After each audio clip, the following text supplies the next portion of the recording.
arrêter avec les idées de spécialistes. Ça me saoule, en fait. Je vais vous le dire, moi, il y a 2 arguments dans le débat sur l'agriculture que j'ai toujours contesté. C'est 1, ça n'est qu'un débat d'agriculteurs.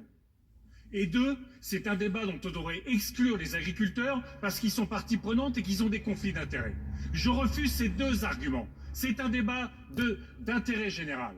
Et je suis assez surpris de vous entendre, Madame la Ministre, de nous dire que la loi française, en fait, c'est pas une loi, elle n'est pas légale, avec la question d'intentionnalité. C'est la loi française que vous êtes en train de changer aujourd'hui, et notamment du fait du droit européen.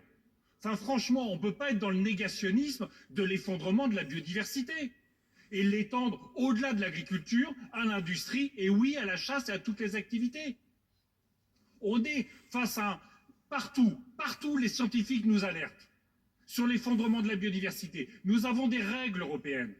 Et donc, en fait, ça ne vous suffit pas de vous attaquer à l'OFB, à la police de l'environnement, c'est à la loi même que vous voulez vous attaquer sur la biodiversité. C'est pas sérieux.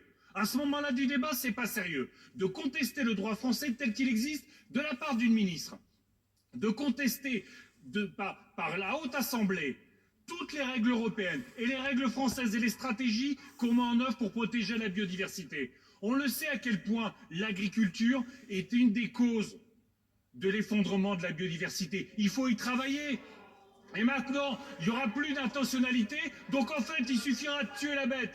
Il suffira de détruire une espèce en disant « mais on n'a pas été obligé de faire un repérage, on n'a pas été obligé d'identifier, on n'a pas été obligé de travailler, puisque ça nous rassure, puisqu'il n'y aura plus d'intentionnalité. » Franchement, ce négationnisme-là, dans cette enceinte-là, c'est pas sérieux.